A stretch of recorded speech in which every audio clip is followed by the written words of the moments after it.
Namaste and welcome to this exciting episode of Sathology Debunking Mythology. Sathology means science or truth or study of truth. Opposite to that is mythology, which means science or study of fake lie or imagination.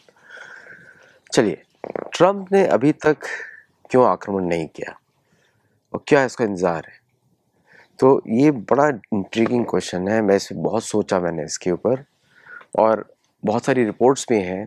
Trump America में है, Trump वहाँ से G7 से जल्दी निकले थे और फिर उन्होंने आसिम मुनीर को बुला के एक कोवर्ट ऑपरेशन करने की कोशिश करी। प्राइम मिनिस्टर मोदी को बोला कि आप मिल के जाइए, तो वो एक सबोटाज था, एक एम्बुश था प्राइम मिनिस्टर मोदी के लिए। उसको मोदी जी ने बड़ा डेफ्टली इवेट किया। वो निकल गए क्रोएशिया। उन्होंने बोला क्रोएशिया मेरी बहुत महत्वपूर्ण मीटिंग्स हैं। मतलब कि पहली बार किसी भारतीय प्रधानमंत्री ने बोला कि हम वहाँ पे नहीं आ सकते, हमारे लिए हमारा एंगेजमेंट है, हमारा क्रोएशिया में एंगेजमेंट है, जबकि वो ज़्यादा इम्पॉर्टेंट है। और अब पता लग रहा है क्रोएशिया के साथ डिफेंस डीलिंग्स भी हैं, क्रोएशिया के साथ आईएमएफ का भी बात हो रहा है, प्रोजेक्ट बिजनेस का भी बात हो रहा है। प्लस मेरा पुराना शो देखिएगा, क्रोएशिया जो है सनातन धर्म में वापस भी आना चाहता है और भारतीय एम्बेसीज वहाँ पे अब खुल के बात करना चाहिए, क्योंकि पूरी दुनिया सनातन धर्म को अडॉप्ट कर रही है, ले रही है वापस। सनातन धर्म वापस पॉपुलर है। ईरान में भी जो चल रहा है, जो अगर रिजिम चेंज हो ऑपरेशन होता है तो ईरान पूरी शक्ति के साथ हो जाएगा, सनातन धर्म की बाहों में, सनातन धर्म की तरफ वापस आएगा।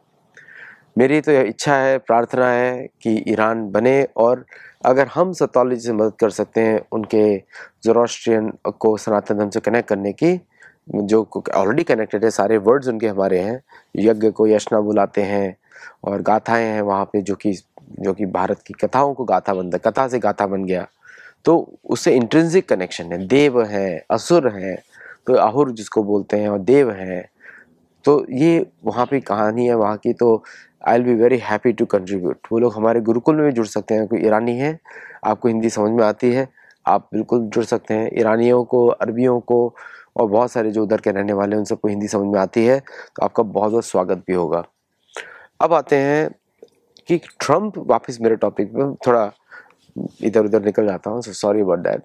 तो ट्रंप क्यों इतना देर लगा रहे हैं? तो सबसे पहला कारण है कि देखिए, एयरक्राफ्ट कैरियर्स जाते हैं तो लॉजिस्टिक सप्लाई भी जानी चाहिए उसको लंबी युद्ध सस्टेन करने के लिए, और इन सबको एक हवा बनाया हुआ है मीडिया ने कि ईरान बहुत शक्तिशाली देश है। इंडीड उसकी बैलिस्टिक मिसाइल की एबिलिटी बहुत सारी है, और ईरान उनको दिखा रहा है कि आपकी इतनी बम्बार्डमेंट करने के बाद भी मैं दिन में रॉकेट छोड़ रहा हूँ, इन द डे। मतलब दिन के अंदर वो रॉकेट्स को रिलीज कर रहा है, वो in the day, and openly doing it. तो मॉर्निंग के टाइम में अटैक्स हो रहे हैं इंपॉर्टेंट सेंटर्स पे, स्टॉक मार्केट पे, माइक्रोसॉफ्ट के सेंटर्स पे, क्योंकि माइक्रोसॉफ्ट का डिटेलिंग चलाता है and also the cloud based operation support देता है। प्लस उनके जो स्टॉक एक्सचेंजेस में दिन में अटैक्स हो रहे हैं, जो भी वो सब पुरानी बातें हो रही थी कि मोसाद हर जगह है, टारगेटिंग कर रहा है, वो शुरू के दिन में चल गया। अब लॉन्ग टर्म में वो नहीं चलने वाला, बिकॉज उन्होंने सारे जितने भी मोसाद के एजेंट्स उनको पकड़ लिया है।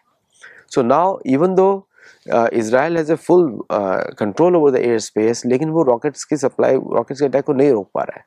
और बड़ा बात हो रहा था कि अमेरिका जो अटैक करेगा उसके न्यूक्लियर सेंटर्स पे with GB57 bomb.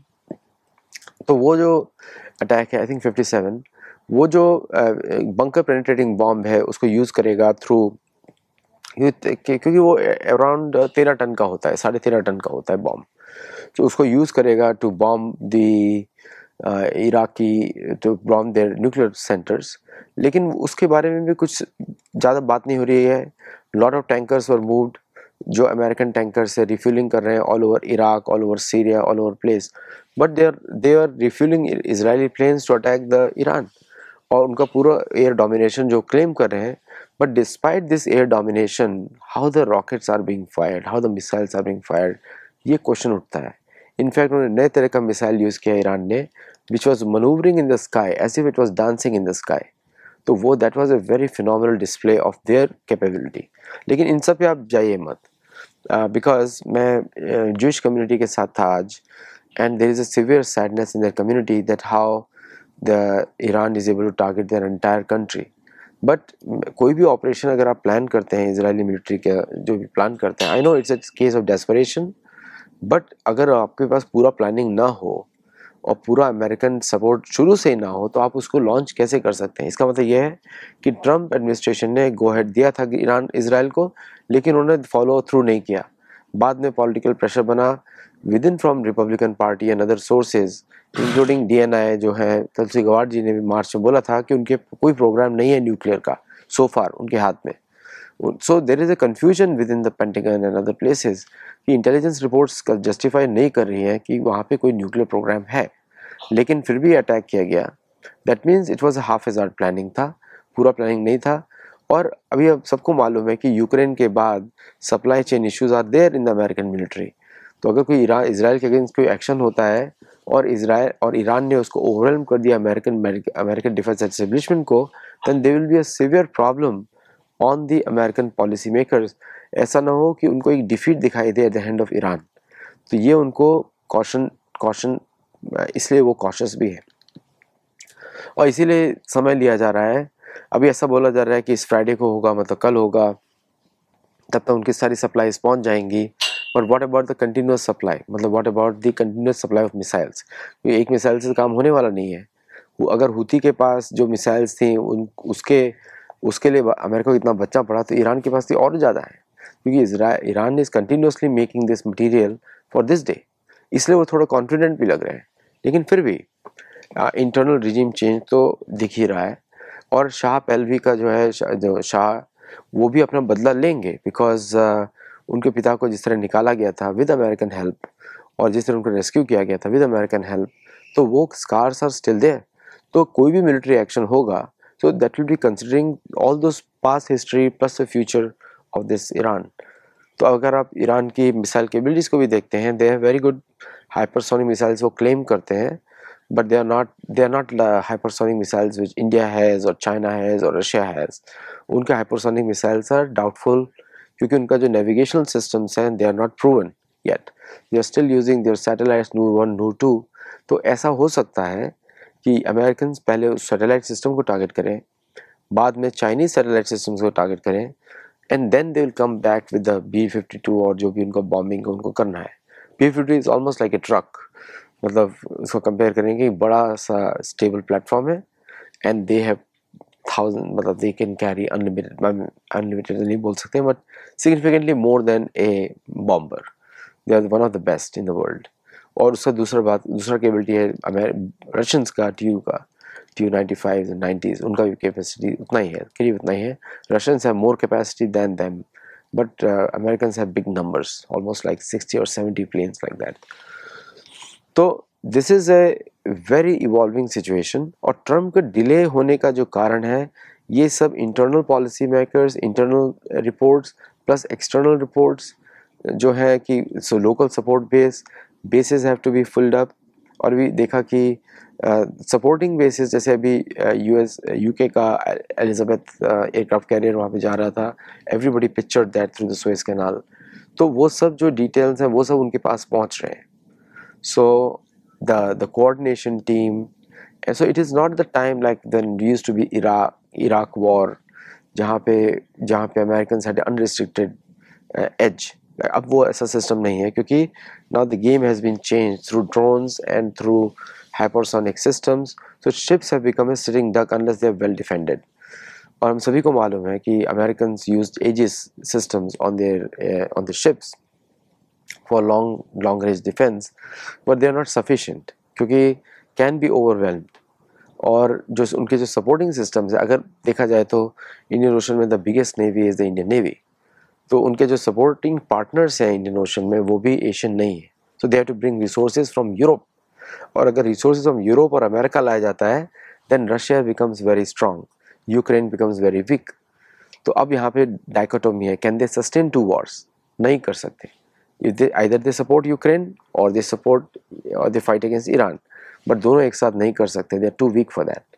Plus China ने अपने फ्लाइट्स को रोका नहीं है, China is continuously sending the planes there for the ballistic missile fuels for ईरानी फोर्सेस, और रशिया भी कूद पड़ेगा अगर अमेरिका कूदेगा। तो this is the this is the fault, global fault lines. तो अगर अमेरिका इधर कूदता है तो America is calling for world war 3 जैसा सिनेरियो देख रहा है, जहाँ पे रशिया और China in their own lands target करेंगे अमेरिका को, and America is sitting far away. ठीक है, वो प्रोडक्शन कैपेसिटी भी नहीं है और उस तरह के लोग भी नहीं है, there can be frenzy for wars. अभी Americans have enjoyed a long period of peace and prosperity, they become billionaires and they have made money, तो अब इस अवस्था में वो उसको ख़राब नहीं करना चाहेंगे। So I think there is a saying होता है हमारे शास्त्रों में कि बिजनेसमैन को राष्ट्रपति या राजा नहीं बनाया जाता कभी भी, ठीक है, क्योंकि वो सिर्फ अपने धन के प्रॉफिट के बारे में सोचेगा, उसका काम प्रॉफिट के बारे में सोचना है। राजा उसी को बनाया जाता है जो धर्म की रक्षा के लिए अपनी जान की भी आहुति दे। तो वो कॉन्सेप्ट तो है नहीं अमेरिका के साथ। They are not defending anything, they are defending a life which can be easily expended. वो तो इजराइल को ऑलरेडी हाफ छोड़ चुके हैं। इजराइल को संकेत दिया कि अब आगे निकलो। इजराइल को भी लगा हम फटाफट ये सब काम खत्म कर देंगे, ईरान इज़ टू वीक, इतने सालों के सैंक्शंस के बाद। लेकिन अब पता लग रहा है कि sanctions only affected American businesses, sanctions never affected Iran. In fact American sanction अभी लोगों के लिए ब्लेसिंग्स हो गया है। American sanctions act as a blessings for other people. जैसे इंडिया में बहुत सारे एनालिस्ट बोलते हैं कि लगाओ सैंक्शंस हमारे ऊपर, it will be good for us. It is true also. 98 का सैंक्शंस हुआ and many other sanctions where India progress more than without sanctions. तो sanctions are welcome nowadays in other parts of the world. तो Iran का example दिख रहा है, Venezuela का example दिख रहा है, क्यूबा का एग्जाम्पल दिख रहा है। America has put sanctions against 56 countries so far, और active sanctions against 10 countries right now and more, and also तो किसी को फायदा नहीं है। Sanctions only become burden on Americans. तो इसलिए वो पॉलिसी भी काम नहीं कर रही है।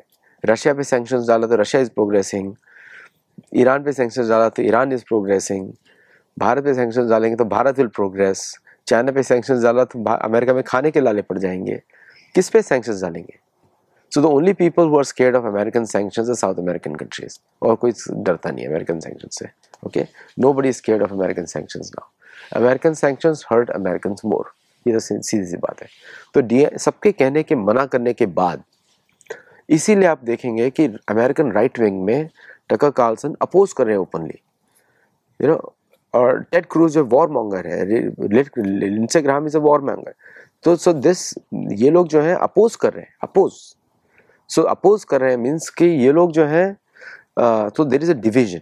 अब इसको संभालने के लिए ट्रम्प को बहुत मुश्किल पड़ेगी, क्योंकि अगर ये डिवीजन अगर आगे बढ़ेगा तो 2026 का इलेक्शन उसके लिए बहुत मुश्किल हो जाएगा। Plus American banks are refusing, जो है डॉलर्स को रिफ्यूज कर रहे हैं अमेरिकन कंपनीज को। यूएस बैंक ने कल ही किया। प्लस अभी नया रिपोर्ट आ गया है कि there is no exporters, American exporters are being denied, they are not asking for US dollars, ये report आ गया है। So that means they are asking for yuan, they are asking for other currencies where the countries are expecting those currencies. So now the American banks have to purchase those currencies now to deal with them.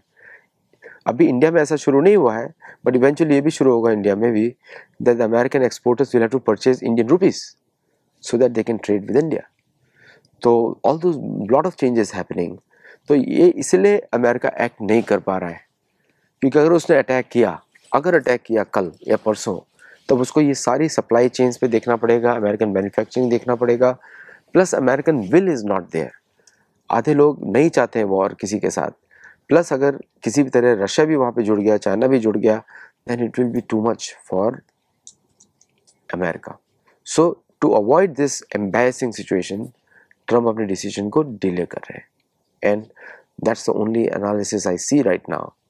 तो अभी बहुत कुछ देखने को बाकी है। Let's keep in tune, do like, share, subscribe, और लोगों को भी बताएं इस चैनल के बारे में। हमारा धार्मिक कंटेंट देखें और हमारे गुरुकुल में जरूर जुड़ें। If you like our content then do support us Zelle के थ्रू, पेपाल के थ्रू और वेनमो के through, and the best way to support us to join our gurukuls and expand your धार्मिक क्वोशंट और धार्मिक ज्ञान। नमस्ते, थैंक यू।